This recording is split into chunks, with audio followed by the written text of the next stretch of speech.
When people are fighting about money in the divorce, they hate being perceived as they're fighting about money in the divorce.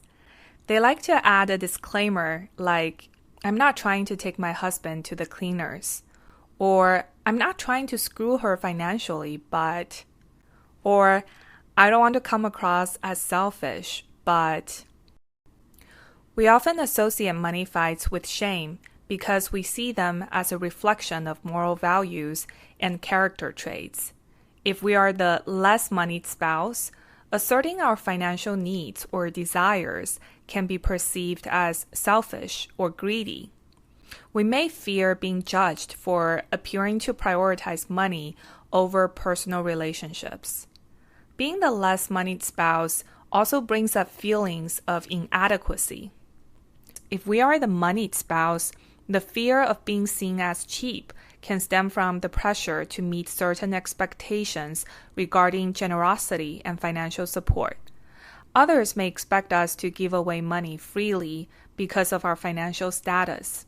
Setting boundaries can be perceived as being stingy. Whatever we do, and regardless of how much money we have, we will face criticism and judgment, making it a no-win situation.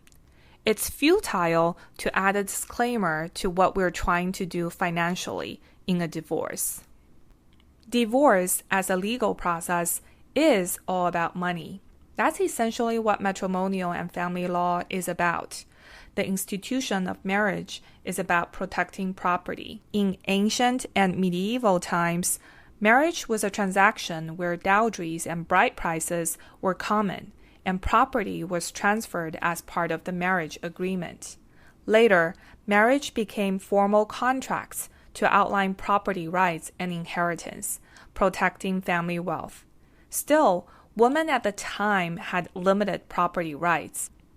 Now, modern laws in many jurisdictions recognize both spouses' contributions to marital property, and the law also recognizes non-monetary contributions such as childcare and house chores. There is the right way to go about money fights, and there is the wrong way. The right way is to focus on the facts and do the math. To be able to ask for a fair amount of money in a divorce settlement is a process of collecting information and making strategic decisions. Saying everything in half is just a lazy way to negotiate, avoiding the hard work of thinking through the facts and consequences. 50-50 split is not always fair. Sometimes you should get more and you just give up your portion in fear of conflicts. Sometimes you should get less. It may sound harsh, but there's always a difference between who we are and who we imagine ourselves to be.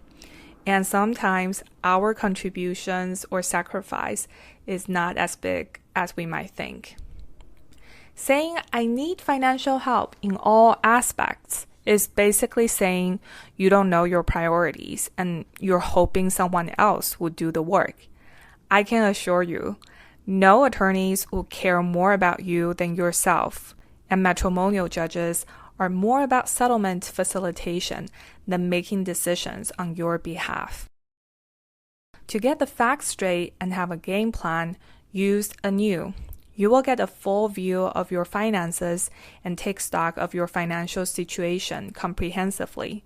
You will also have a set of tools to plan for different scenarios, like what's going to happen to your mortgage and the joint account. That will help you understand the legal frameworks and true consequences of each option. Anew is all about enabling you to make informed decisions and be strategic in the money fights. Go to loveanew.co/truth and get your free 7-day trial. The wrong way to go about money fights is doing things out of fear. Fear of loss, fear of perceived threats, and fear of uncertainties. The perception of a financial threat can trigger tremendous stress masked in aggression. For example, during a divorce, the thought of financial instability can prompt us to fight harder for a favorable settlement, viewing it as a necessary means of maintaining our standard of living. The fear of loss is not only about financial resources, but also about instability in lifestyle and family dynamics. This fear can make people feel they're losing the life they have been accustomed to, and their desire for self-preservation grows. They become more belligerent in protecting their money, leading to contentious and prolonged disputes. Divorce can evoke fears of being replaced or forgotten, amplifying feelings of rejection, loneliness, and uncertainty. This can lead to unnecessary financial disputes. Staying engaged with an ex-partner through divorce is often a way to avoid facing the new reality post-divorce. It's not uncommon for couples to spend excessive attorney fees fighting over trivial matters, like an $8,000 legal bill over a $100 grill. The key to navigating money fights effectively is understanding what you truly want in life, knowing the facts about your finances, and articulating your proposals and decisions. Be wise, secure the money you need and deserve, and let go of the rest. This is Harsh Truths of Love. We share real stories, hard lessons, bold takes, and be smarter in life. Thank you for hanging out with us today. Leave your comment and let us know your thoughts. Please subscribe. We would love to see you next week.